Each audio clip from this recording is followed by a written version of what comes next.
self-awareness is one of the biggest superpowers that you can have in your life. It's a term which I'm sure a lot of people have heard of, but very few really know much about. So what is self-awareness and how do we do it? We're going to be talking all about that on today's episode of Real Talk with Kane Adams. Let's go.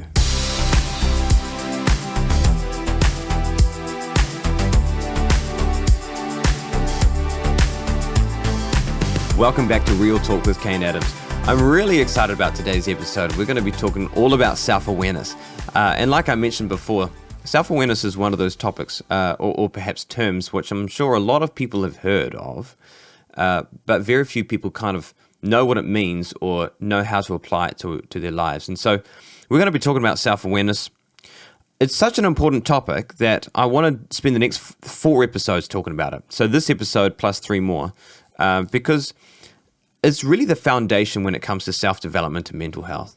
It's if you don't know yourself or you're not aware of yourself, it can be very difficult to develop or to grow or to know the areas of your life that you need to change or to know the areas of your life where you need to grow from. And so self-awareness really is kind of the foundation when it comes to mental health. And so we're going to be talking all about that today. So let's get right into it. Self-awareness. I want to start off by just reading 2 scriptures from the Bible as kind of like a foundation, as a beginning. The first is found in Romans 12, verse 3, and we read, "For by the grace given to me, I say to everyone among you, not to think of himself more highly than he ought to think, but to think with sober judgment, each according to the measure of faith that God has assigned." And then the next scripture is found in Ephesians 4, verse 22 to 24. "To put off your old self, which belongs to your former manner of life, and is corrupt through deceitful desires, and to be renewed in the spirit of your minds, and to put on the new self, created after the likeness of God in true righteousness and holiness." Why do I read these scriptures? I think they are instructions given to us where self-awareness is required, because the first one we read in Romans, Paul says that everyone among you not to think of himself more highly than he ought to think. And the question is, well, so basically he's saying to be humble, right? But how do you be humble if you don't know that you're proud? Because pride is deceptive. And often those who are proud don't know that they're proud. And so how do you be humble if you don't know that you're proud? And I think that's where self-awareness can step in. It's about being aware of who you are, aware of your behaviors, of your actions and your habits, and to know where those behaviors, actions, and habits come from. So like in regards to the scripture, how do we not think about ourselves more highly than we ought to think? Well, we need to be self-aware enough to understand that we're proud in the first place. And then the second scripture in Ephesians, Paul talks about putting off the old self, which belongs to the former manner of life and is corrupt through deceitful desires, and to be renewed in the spirit of your minds, and to put on the new self. And the question there is, well, how do you put on the new self when you don't even realize that you're living in the old self? Because this is the problem, I think, with a lot of people, particularly Christians, particularly anyone really, is they try to live a Christian life, or we try to live this Christian life, putting on the new self, thinking that we have, when in reality we're still living in the old self, and we don't even realize that we're doing it.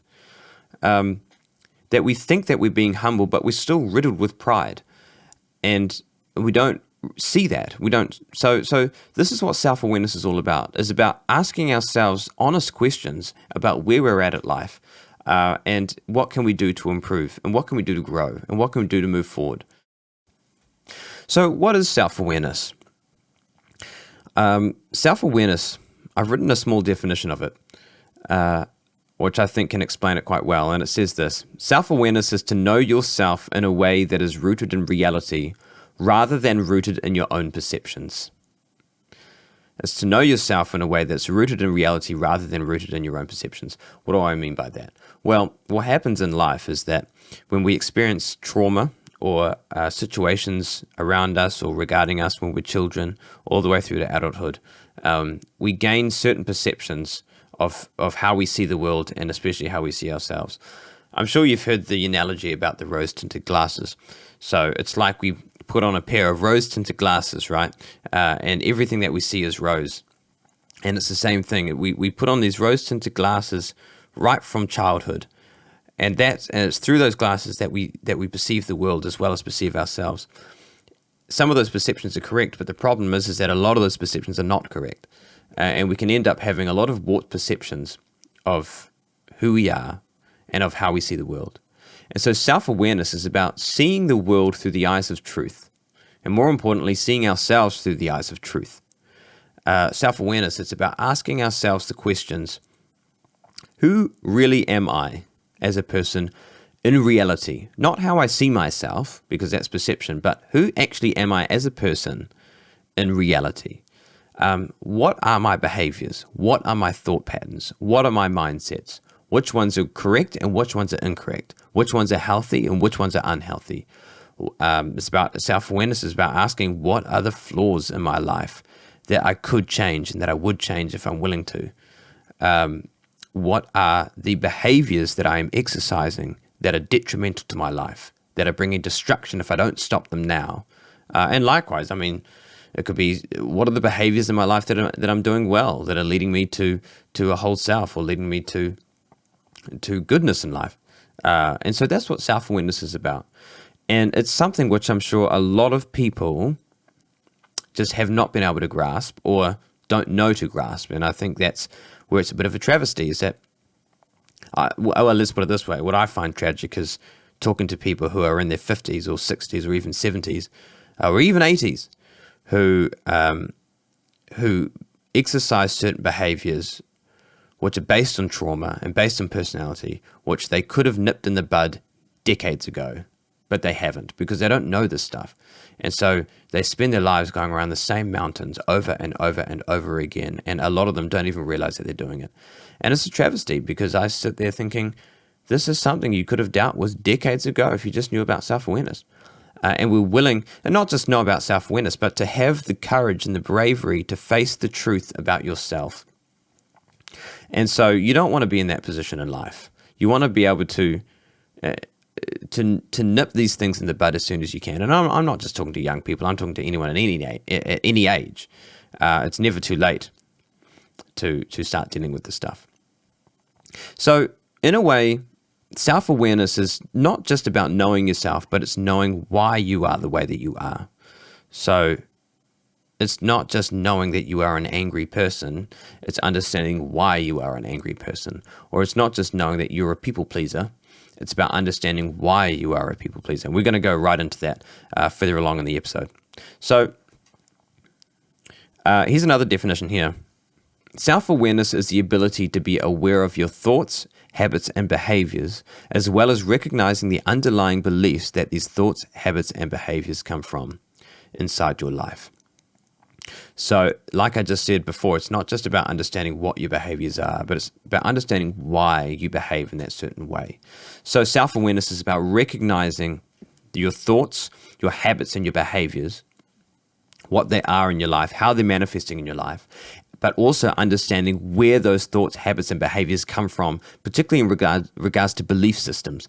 And normally a lot of that is dictated by personality and by trauma. So we're going to go into all of that. When it comes to self-awareness, there are two categories that I want to look at. There's internal self-awareness and there's external self-awareness. And I think it's great to break it down between the two because there are a lot of people who can understand themselves and know what they are like inside, but they don't understand how other people perceive them.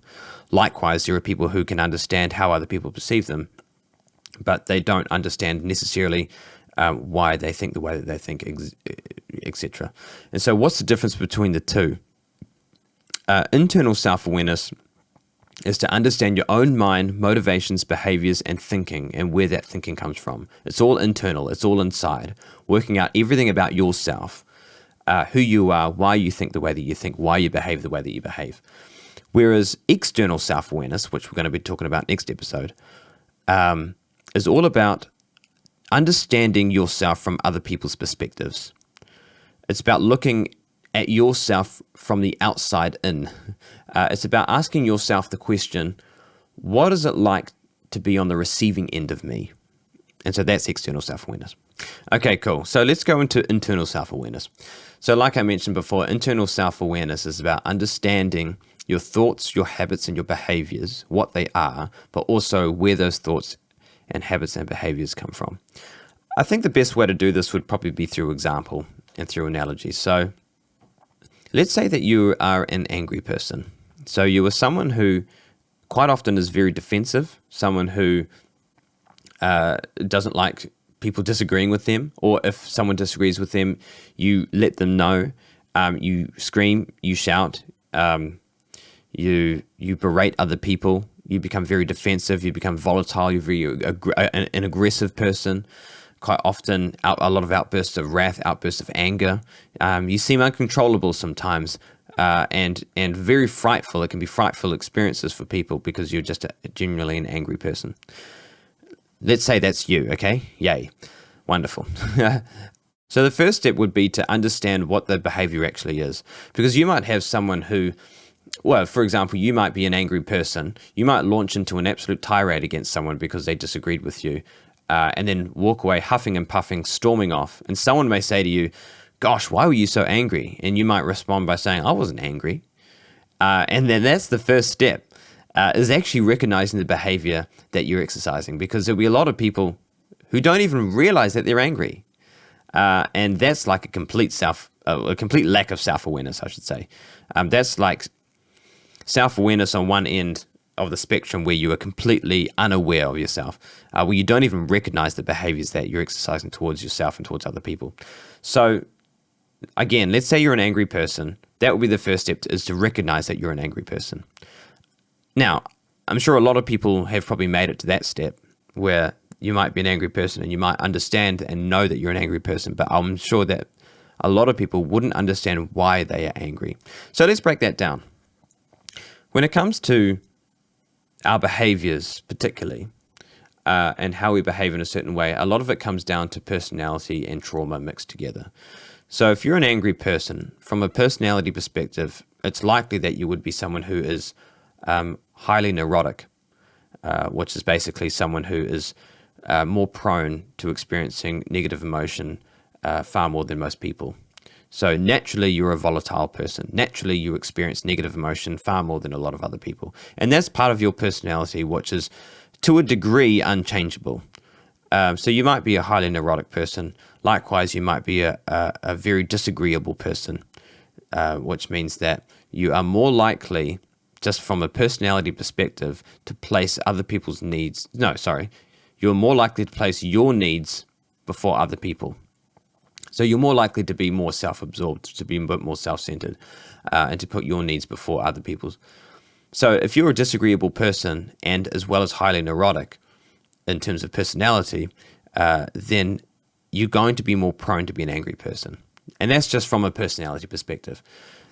So then you mix that with trauma. Let's say as a child, you were often ignored by your parents, or maybe your needs weren't met in a way that they should have been met as a child. Your parents would ignore you. Your parents wouldn't listen to you. You felt like you had to scream and shout in order to get any sort of attention.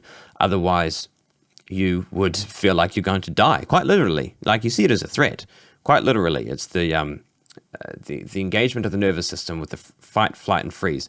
So you feel like you have to always fight in order to gain attention and for your needs to be met. Otherwise, you're not going to survive.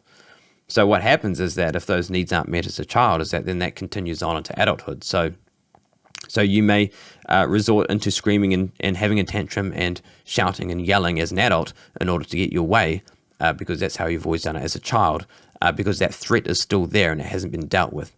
So what happens is when you bring that personality together with that trauma, that kind of dictates, for the most part, how you're going to behave in life and what your behaviors will be. And when I say your behaviors, I mean your autopilot, natural inclination behaviors, not behaviors that you consciously think about, but behaviors that will come natural to you, which is a mix of personality and trauma. So in saying all of that, that is an example of what self-awareness is understanding all of that. It's about understanding why you behave the way that you do. That as an angry person, you're not just angry because you're angry. That you're not just behaving this way because that's just the way that I am. Because that's not true. It's not right. You behave, there are certain reasons why you behave the way that you behave. And when you understand those reasons, then that's a step forward towards self-awareness. Another example of this could be people pleasing. So you might find yourself, you might be a warm person, a lovely person, a nice person, very accommodating to people. You might be naturally someone who puts other people's needs before your own, that you're always out blessing people, you're always out helping people, doing things for them that they should be doing themselves. We'll go into that in next season about boundaries. And so naturally, that's who you are. You're always out to please people, always out to make peace, always out to make sure everybody is happy, playing happy families, okay? So you might ask yourself the question, okay, well, why are you that way? And like we said with the angry person, well, you can take it from a personality perspective and then from a trauma perspective as well. So from a personality perspective, you might actually be quite similar to the angry person in the sense that you could be someone who is highly neurotic, as in you might be someone who is more prone to experiencing negative emotion than most people. In this case, anxiety rather than rage. So you might be a fearful person. And the difference with the angry person is, whereas the angry person was disagreeable, you might be a very agreeable person, meaning that you're more likely to put other people's needs before your own. And that's something which, like I said, for the most part is unchangeable because it's part of your personality, it's part of who you are. So naturally, you're an agreeable person. So you take that agreeableness and you take that anxiety that you experience with that negative emotion. What you're going to want to do is to minimize that negative emotion and therefore use your agreeableness to do that. In other words, people please. And that's purely just from a personality point of view.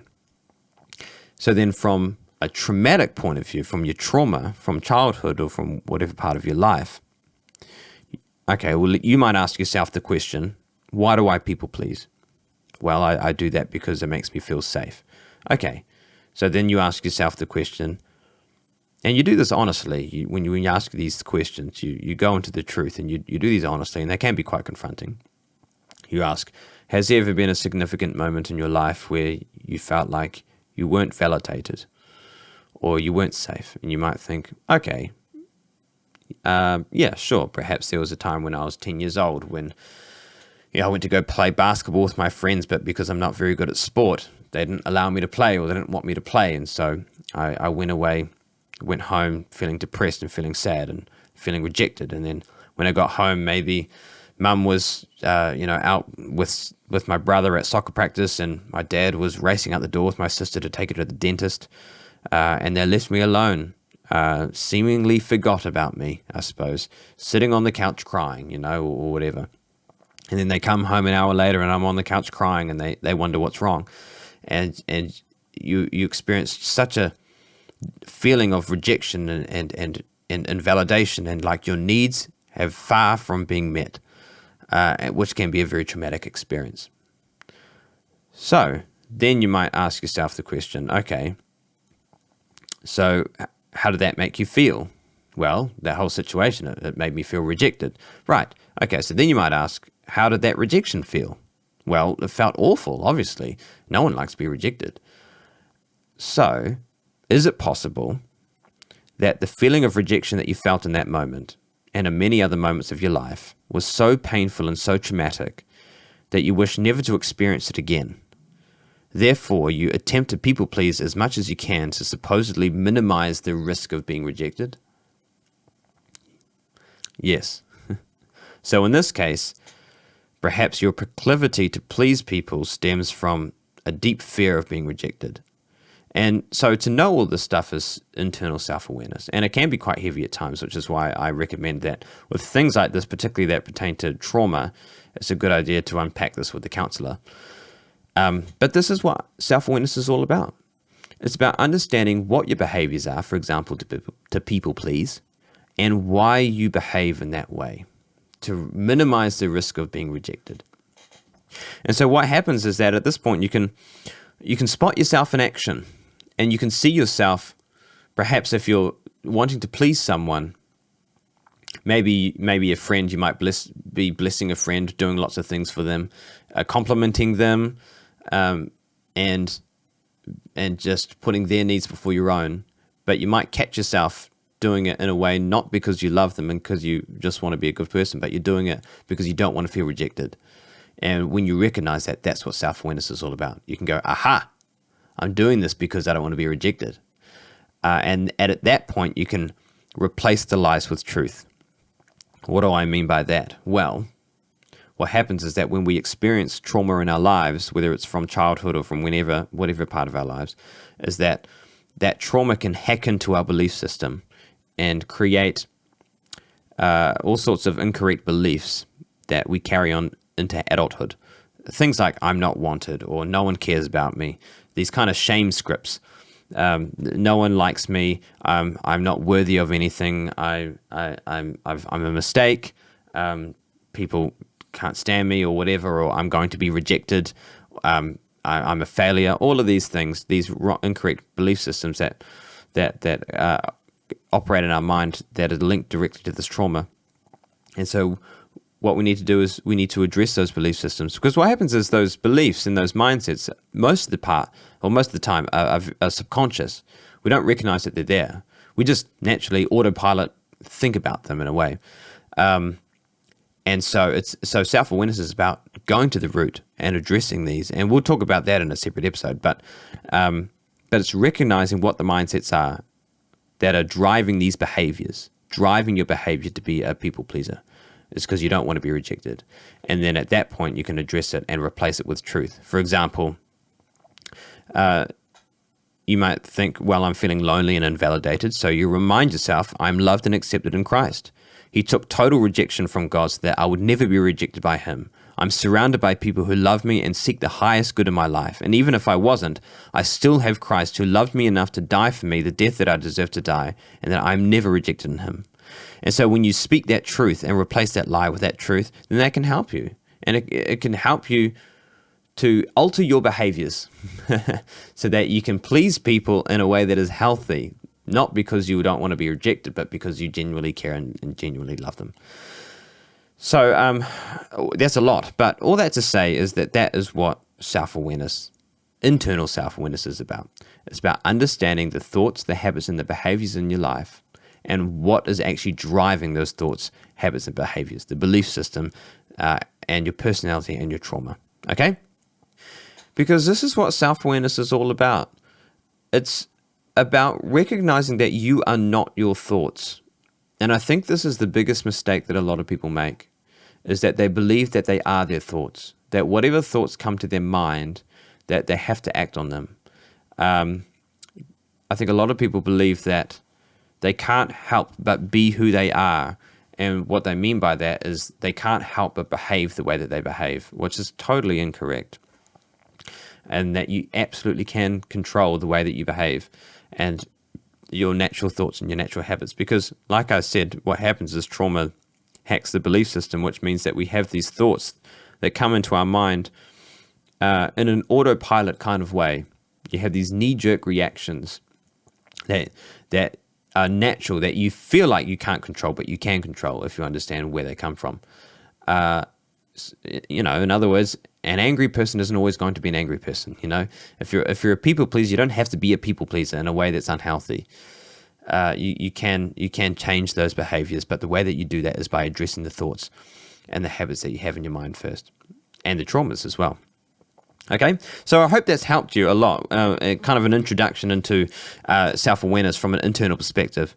So a good way to think about it, just to summarize, like I said, would be if you find yourself behaving in a way that's detrimental to your life, whether it's being a workaholic, whether it's being a people pleaser, being someone who's angry, someone who is always jealous or is always bitter or resentful, to look at these behaviors, ask yourself, first of all, to recognize what they are.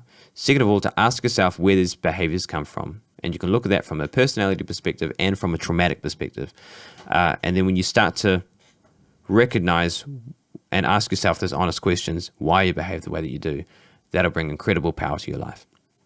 Okay, so that's internal self-awareness, the ability to recognize and understand our thoughts, habits, and behaviors, but also recognize and understand the subconscious belief systems of where those thoughts, behaviors, and actions and habits come from. Okay, thanks so much for joining us on Real Talk with Kane Adams. Next week, we're going to be talking all about external self-awareness, which is about how other people perceive you. And so that's going to be a fantastic episode. Really looking forward to it. We'll see you then.